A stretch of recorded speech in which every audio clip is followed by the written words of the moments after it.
नमस्कार, मैं श्याम नंदन कुमार आपका एसएन के क्लासेज में स्वागत करता हूं।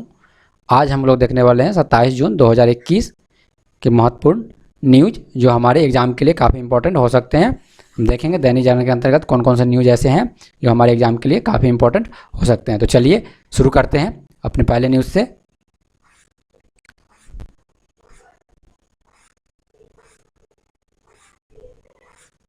हमारा पहला न्यूज़ है रोहिंग्या के बारे में। हमने काफ़ी पढ़ा है इससे पहले वाले पेपर में। तो रोहिंग्या आपको बता दें, ये जो है ना म्यांमार की एक मुस्लिम माइनॉरिटी कम्युनिटी है, ठीक है ना। चलिए, तो रोहिंग्या किससे संबंधित है? वह म्यांमार से संबंधित है। दूसरा हम देखते हैं हमारे लिए इम्पोर्टेंट जो है जल जीवन मिशन के बारे में देखते हैं। जल जीवन मिशन को यूएनडीपी ने सराहा, ठीक, अप्रिसिएट किया यूएनडीपी ने। अब देखते हैं जल जीवन मिशन क्या है। जल जीवन मिशन को देखिए 15 अगस्त 2019 को, ठीक है ना, यह लागू किया गया था। किसको? जल जीवन मिशन को, ठीक है। इसका टारगेट था 2022 तक 2024 तक, ठीक। टारगेट कितने तक? 2024 तक देश के प्रत्येक ग्रामीण घरों को, है ना, नल से जोड़ना और प्लस पानी प्रोवाइड करना, ठीक। 24 तक देश के सभी ग्रामीण घरों तक नल से जल पहुंचाने की इसका जो ना टारगेट है 2024 तक। 2019 में लॉन्च किया गया, 15 अगस्त 2019 में लॉन्च किया गया और 24 तक जो है ना टारगेट है प्रत्येक घर को, ठीक है ना, ग्रामीण घरों को जल नल से जोड़ना, ठीक है ना, प्राप्त। इसके अंतर्गत देखते हैं कि इन्होंने यूएनडीपी ने क्यों अप्रिसिएट किया है। अप्रिसिएट इसलिए किया है कि इसका परफॉर्मेंस जो है ना काफ़ी अच्छा है, ठीक है ना। ये काफ़ी अच्छी तरह से लागू हो रहा है, ठीक है। जिस समय ये लागू हुआ था उस समय 3.23 करोड़ घरों को ही नल से जल आपूर्ति हो रही थी। कितना? 3.23 करोड़ घर को जल आपूर्ति हो रही थी। लेकिन अभी क्या हो गया? अभी ये सर्वे किया गया तो उसमें देखा कि जो है ना अभी जो हो गया 7.59 करोड़, ठीक है ना, घरों को जोड़ दिया गया है। किससे? नल से। जिसमें गोवा, तेलंगाना ये सब जो है काफ़ी अच्छे परफॉर्मेंस किए हैं। गोवा, तेलंगाना, अंडमान निकोबार सब में काफ़ी अच्छे परफॉर्मेंस किए हैं, ठीक है। तो हम यहाँ देख रहे हैं कि 3 करोड़ के आसपास से देखा जाए तो 7.5 करोड़ के आसपास में ये पहुँच गए हैं। हार्डली अब देखा जाए तो 2019 में लागू किया गया, 21 के आसपास में देख रहे हैं। तो हम देख रहे हैं कि काफ़ी अच्छा परफॉर्मेंस है। इसलिए जो है ना यूएनडीपी ने इनको सराहा है, इस योजना को, जल जीवन मिशन को। जल जीवन मिशन कब लागू हुआ? 2019 में लागू किया। 2024 तक हम टारगेट रखे हैं प्रत्येक घर को, ग्रामीण घरों को नल से जोड़ने की। तो हमें क्या याद रखना है? हमें याद रखना है कि टारगेट हमारा कब तक है? 2024 तक टारगेट है हमारा। चलिए, तो आगे बढ़ते हैं। रोहिंग्या भी देख लिया हमने, जल जीवन मिशन भी देख लिया। आगे देखते हैं हमारा एक जो अगले साल तक पूरी तरह नशा मुक्त होंगे देश के 100 जिले, ठीक है ना। सामाजिक न्याय एवं अधिकारिता मंत्रालय ने यह टारगेट रखा है, ठीक है ना, कि 100 जिलों को ना अगले साल तक नशा मुक्त कर देना है, ठीक है ना। हमारे देश में आप जानते हैं कि काफ़ी ऐसे डिस्ट्रिक्ट है जो नशे से ग्रसित है। युवाओं में खासकर देखा जाए इसकी जो लत जो है बढ़ती जा रही है, ठीक है ना। इसलिए इस सामाजिक न्याय एवं अधिकारिता मंत्रालय ने क्या किया है, एक सर्वे के आधार पर उन्होंने क्या किया है, 272, ठीक है ना, 272 काफ़ी सेंसिटिव ऐसे डिस्ट्रिक्ट है जिसमें नशे की लत जो है लोगों में अधिक है, ठीक है ना। तो 272 में इन्होंने क्या किया है कि 100 जो है ना अगले साल तक 100 डिस्ट्रिक्ट को नशा मुक्त करेंगे ये, ठीक है ना। इसके अंतर्गत ये क्या करेंगे? इसके अंतर्गत मुख्य फोकस एरिया रहेगा जागरूकता फैलाना। क्या रहेगा? जागरूकता फैलाना। जागरूकता फैलाने के लिए ये तरह तरह के उपाय अपनाएंगे, जिसमें इनका मुख्य रहेगा, इनका मुख्य तरह से साथ देने में रहेंगे आंगनबाड़ी कार्यकर्ताओं और शैक्षणिक संस्थानों को। ये क्या करेंगे? इनको लेकर ये जो है ना जागरूकता फैलाएंगे। ये कौन सा? आंगनवाड़ी वर्कर और शैक्षणिक संस्थानों का या सहयोग लेकर जागरूकता लोगों में फैलाएंगे। चलिए, तो हमने क्या देखा? 100 जिलों को, 272 काफ़ी सेंसिटिव डिस्ट्रिक्ट है, उसमें 100 जिलों को ये नशा मुक्त अगले साल तक, ठीक है ना, करने का, यानी कि आप समझिए कि 2022 तक, ठीक है ना। 2021 से हम चल रहे हैं, 2022 तक ये क्या है, 100 जिलों को नशा मुक्त करना है, ठीक है ना। इसके अंतर्गत इन्होंने काफ़ी एक मानक बना रखा है, ठीक है ना। एक मानक के अंतर्गत हम देखते हैं कि इन्होंने मानक क्या बना रखा है। मानक के अंतर्गत देखेंगे कि ये जो क्या करेंगे, स्वास्थ्य उपचार की व्यवस्था अच्छी तरह से करेंगे डिस्ट्रिक्ट में, ठीक। पहला, उपचार की व्यवस्था अच्छी करेंगे। दूसरा स्कूल कॉलेज के आसपास 100 मीटर के आसपास, ठीक, स्कूल कॉलेज के 100 मीटर के आसपास में किसी तरह की शराब की दुकान, तंबाकू की दुकान, नशीले पदार्थों की दुकान नहीं होंगी, ठीक। दूसरा टारगेट इनका ये है। प्लस इन्होंने टारगेट रखा है कि 75%, ठीक है, 75% तक जो शैक्षणिक संस्थान है, ठीक, छात्रावास इत्यादि में जो है ना नशा जो है ना नशा मुक्त अगर हो रही है तो वहाँ पे इसको कम करना। ठीक, इस तरह इन्होंने काफ़ी 7-8 टारगेट जो है रखे हैं। ठीक, हमारे लिए इम्पोर्टेंट क्या है, एक सबसे इम्पोर्टेंट हो जाता है कि 100 मीटर के आसपास के दायरे में जो है किसी भी शराब या जिसकी दुकानें नहीं होंगी। चलिए, तो हमने ये देखा, तो हमें याद क्या रखना है, हमें ये याद रखना है आपको कि 2022 तक हम टारगेट रखे हैं 100 जिलों को जो है ना नशा मुक्त करने का। इसमें हम क्या लेंगे, इसमें जो है आंगनबाड़ी व कार्यकर्ताओं का और शैक्षणिक संस्थानों का सहयोग लेंगे। ठीक, और ये किसकी इनिशिएटिव है, सामाजिक न्याय एवं अधिकारिता मंत्रालय के एक इनिशिएटिव है। कभी भी आपको ये ऑप्शन में आ जाए, कभी भी क्वेश्चन लिखने को आ जाए कि नशा मुक्ति के लिए क्या क्या प्रावधान किया जाए, तो सबसे पहले आप कहिए कि जागरूकता फैलाना। जागरूकता फैलाने के लिए जितने भी स्टेक होल्डर है, जितने भी लोग हैं, सब में सबको इंक्लूड करके चलना, सबको सम्मिलित करके चलना। एक नियम बना देना कि 100 किलोमीटर के जो दायरे में है, 100 मीटर के जो दायरे में जितने भी शराब उराब की दुकानें हैं, इस जो नियम को है अच्छी तरह से इम्प्लीमेंट किया जाए। ठीक, छात्रावास इत्यादि शिक्षण संस्थानों में अवेयरनेस फैलाया जाए। ठीक है ना, नशा मुक्ति के लेकर इस तरह का आप करके एक अच्छा आंसर लिख सकते हैं। प्लस नियम कानून को अच्छा बनाया जाए, इससे रिलेटेड नशा मुक्ति के लिए प्रतिबंधात्मक कार्रवाई किया जाए, नियम कानून को अच्छे तरह से इम्प्लीमेंट किया जाए। इस तरह हम क्या कर सकते हैं कि नशा मुक्ति से छुटकारा पा सकते हैं, एक डिस्ट्रिक्ट को नशा मुक्त डिस्ट्रिक्ट बना सकते हैं। तो आई होप आपको ये समझ में आ गया होगा। चलिए, अब हमारे लिए देखते हैं इंपॉर्टेंट न्यूज़। अक्टूबर-नवंबर तक देश में आ जाएंगे चीते। चलिए, इसको सिंपल वे में समझते हैं। अक्टूबर-नवंबर तक देश में आ जाएंगे चीते। ठीक, सबसे पहले देखते हैं हिस्ट्री में 1992, ठीक है ना, 1992 में सेंट्रल गवर्नमेंट ने, ठीक है ना, चीता को विलुप्त घोषित कर दिया था। कहाँ, भारत में। ठीक, उसके बाद काफ़ी प्रयास किए गए हैं कि चीता को कहीं बाहर से ले आके कहीं बसाया जाए। ठीक है, तो अभी हाल ही में जो है ना, वन एवं पर्यावरण मंत्रालय ने ये मंजूरी दे दी है कि चीता को आप ले आके बसा सकते हैं। कहाँ, मध्य प्रदेश में। मध्य प्रदेश में एक कोनो पालपुर जगह अभ्यारण्य है, वहाँ पे जो है ना चीते आएंगे।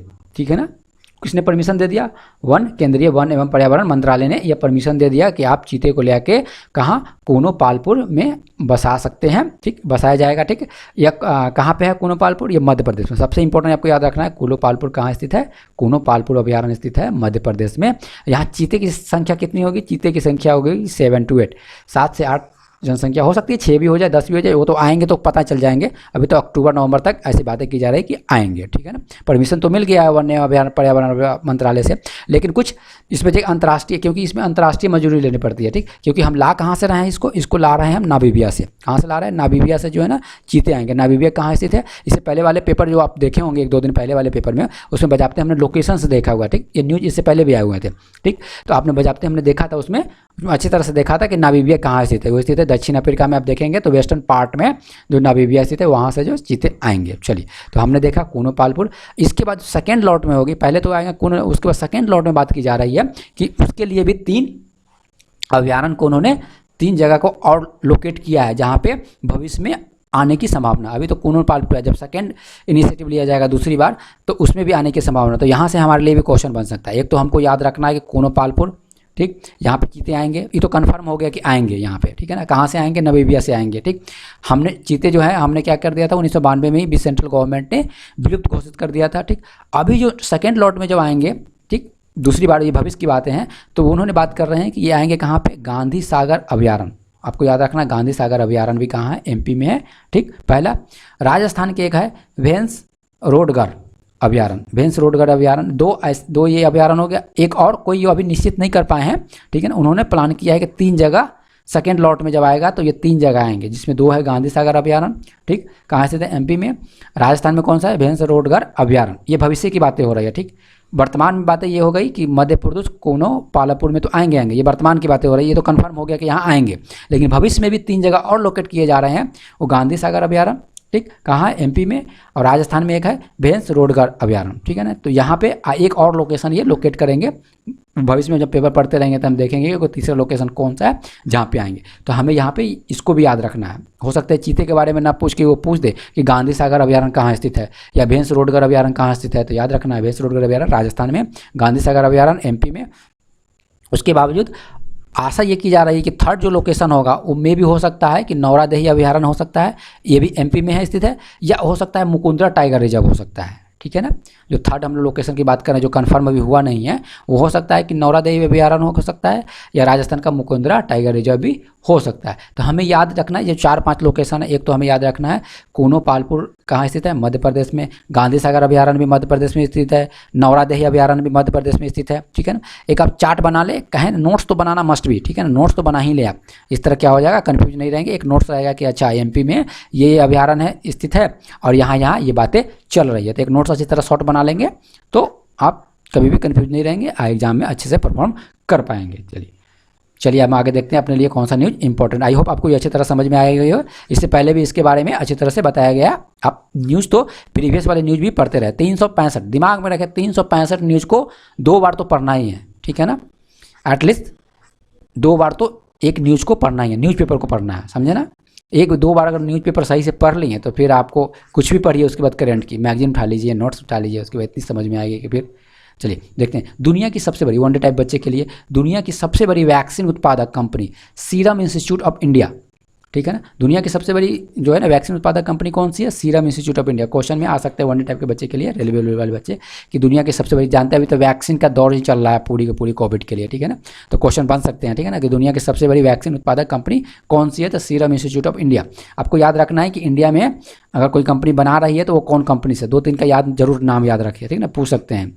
कोविड का मुद्दा इतना हॉट है कि 2-3 क्वेश्चन बन ही जाएंगे कोविड से, ठीक है ना। तो आपको याद रखना है कि कौन कौन सा कंपनी है जो बनाते हैं कोविड का वैक्सीन, ठीक। तो हमने देखा सीरम इंस्टीट्यूट ऑफ इंडिया, ठीक है ना। सीरम इंस्टीट्यूट ऑफ इंडिया जो है ना दुनिया की सबसे बड़ी कंपनी है कोविड वैक्सीन बनाने के लिए। एक आप आंसर लिखने के लिए बहुत अच्छा हो सकता है, ठीक। आपको पता है कि एनीमिया जो है ना ये लोहे की कमी के कारण, खून में लोहे की कमी के कारण, आयरन की कमी के कारण होती है, ठीक है ना। यहाँ पे देखते हैं एक अच्छा सा केस स्टडी के रूप में आप आंसर लिख सकते हैं, उदाहरण के रूप में कभी आंसर लिखे तो इसको डाल सकते हैं कि एनीमिया को लड़ने के लिए क्या किया जा सकता है, एनीमिया से लड़ने के लिए। इसका उदाहरण भी दे सकते हैं, जैसे गोड्डा झारखंड में स्थित है, ठीक है। यहाँ के जिला प्रशासन एक अच्छा इनिशिएटिव लिए हैं। उन्होंने क्या किया है कि जो भी वैक्सीन लेने आएंगे ना, ठीक है ना, उन्हें एक कड़ाही दिया जाएगा।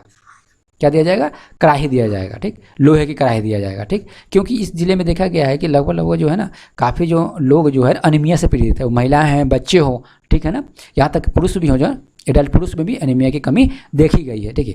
उसी तरह हम देखें एक रिपोर्ट आई थी 2015-16 में, एक रिपोर्ट आई थी नेशनल फैमिली हेल्थ सर्वे, ठीक है ना, उस फैमिली सर्वे 4, ठीक है ना, NFHS4, ठीक है ना, एक रिपोर्ट आई थी नेशनल फैमिली हेल्थ सर्वे।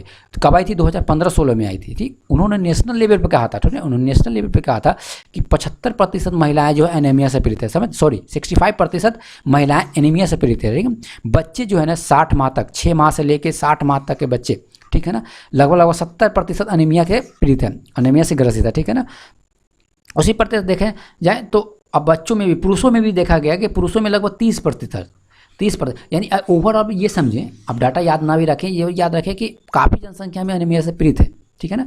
तो एक अच्छा केस स्टडी में दे सकते हैं कि जिला प्रशासन ने जो है आयरन के लोहे ही ना, आयरन के कड़ाही ही जो टीके लेने आ रहे हैं उनको ये दे रहे हैं। तो एक तरह का इनिशिएटिव दे रहे हैं, प्रमोट कर रहे हैं कि आए हैं, ठीक है ना। अब देखिए एक मुद्दा है, अंतर्राष्ट्रीय मुद्रा कोष ने कहा है कि दुनिया भर में खाद्य पदार्थों की महंगाई बढ़ी है और भविष्य में भी 25% बढ़ने की संभावना है। साल में, अगले साल तक भी 25% तक जो है खाद्य पदार्थों की महंगाई बढ़ेगी। चलिए एक चिंता का विषय है, ये IMF इंडिकेट कर रहे हैं, ठीक है ना। दूसरा हम देखते हैं कि हमने देखा था इससे पहले कि GST के अंतर्गत पेट्रोलियम अल्कोहलिक प्रोडक्ट नहीं आते हैं, ठीक है ना। प्राकृतिक गैस भी GST के अंतर्गत नहीं आते। याद रखिए क्वेश्चन में दे सकते हैं कि इनमें से कौन सा GST के अंतर्गत, गुड एंड सर्विस टैक्स के अंतर्गत नहीं आते हैं। तो हमने प्राकृतिक गैस, पेट्रोलियम, ठीक है, अल्कोहलिक और सारे हैं आइटम जो नहीं आते हैं। आपको याद रखना है कि कौन कौन से आइटम GST के अंतर्गत नहीं आते। तो कौन कौन नहीं आते हैं, पेट्रोलियम, प्राकृतिक गैस, ठीक, उसके बाद अल्कोहलिक, ठीक है ना, अल्कोहलिक चीज़ें जो है वो नहीं आते हैं GST के अंतर्गत, याद रखना है। हमें यहाँ है कि एक टारगेट है हमारे देश का, ठीक है ना, कि 2030 तक अभी हम क्या कर रहे हैं, 6% टोटल जो ऊर्जा की खपत हो रही है उसमें 6% जो है ना, मान लीजिए 100% हम अगर ऊर्जा की खपत कर रहे हैं, ठीक है, तो 6%, ठीक है ना, 6% ऊर्जा की खपत हम किससे कर रहे हैं, गैसों से कर रहे हैं, ठीक है ना, प्राकृतिक गैस से कर रहे हैं। लेकिन हमारा टारगेट है 2030 तक, ठीक है, हमारा टारगेट क्या है, हमारे देश का टारगेट रखा है, ठीक है ना, हमारे नरेंद्र मोदी जी ने टारगेट रखे हैं, ठीक, प्रधानमंत्री, ठीक है, बोले गवर्नमेंट ने ये टारगेट रखा है कि 2030 तक 15% तक जो है ना हम प्राकृतिक गैस को, यानी 100 में 85% अदर सोर्सों से उत्पादन करेंगे, ठीक है ना, ऊर्जा की खपत करेंगे। अब 15% जो होगा खपत होगा ऊर्जा से, सॉरी प्राकृतिक गैस से होगा खपत। चलिए हम नेक्स्ट देखते हैं हमारे लिए कौन सा इंपॉर्टेंट हो जाता है।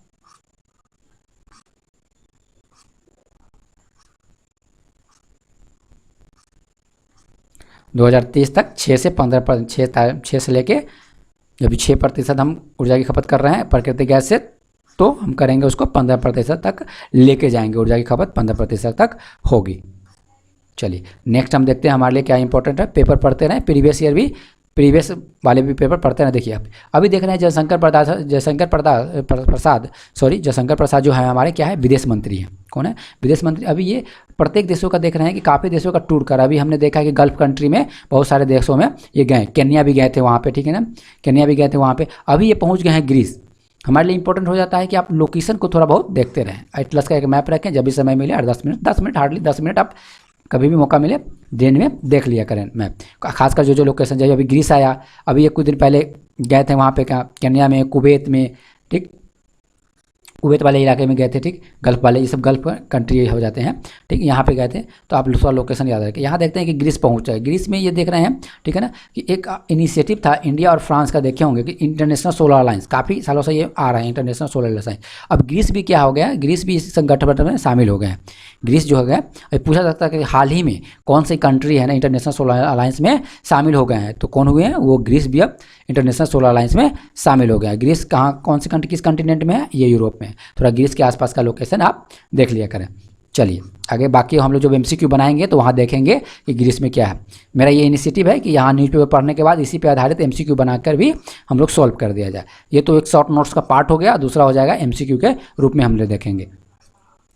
चलिए आई होप आपको ये वीडियो समझ में आ रही होगी, ठीक। मेरा ये प्रयास रहता है कि जितना हो सके न्यूज़ जितनी इंपॉर्टेंट हो, जितना हमारे लिए इंपॉर्टेंट उतना ही कवर हो। पेपर में हार्डली 5 से 10% ही न्यूज़ इंपॉर्टेंट होता है और उसी को कवर किया जाए और अच्छे वे में किया जाए ताकि आपको अच्छी तरह से समझ में आ जाए, ठीक। पेपर पढ़ते रहें, जब भी समय मिले प्रीवियस वाला पेपर भी देखते रहें, उस तरह से एक तरह के देखें तो रिवीजन भी होता रहेगा। चलिए मिलते हैं नेक्स्ट वीडियो में, तब तक अपना ध्यान रखें, खुश रहें, कोविड से बच के रहें। धन्यवाद।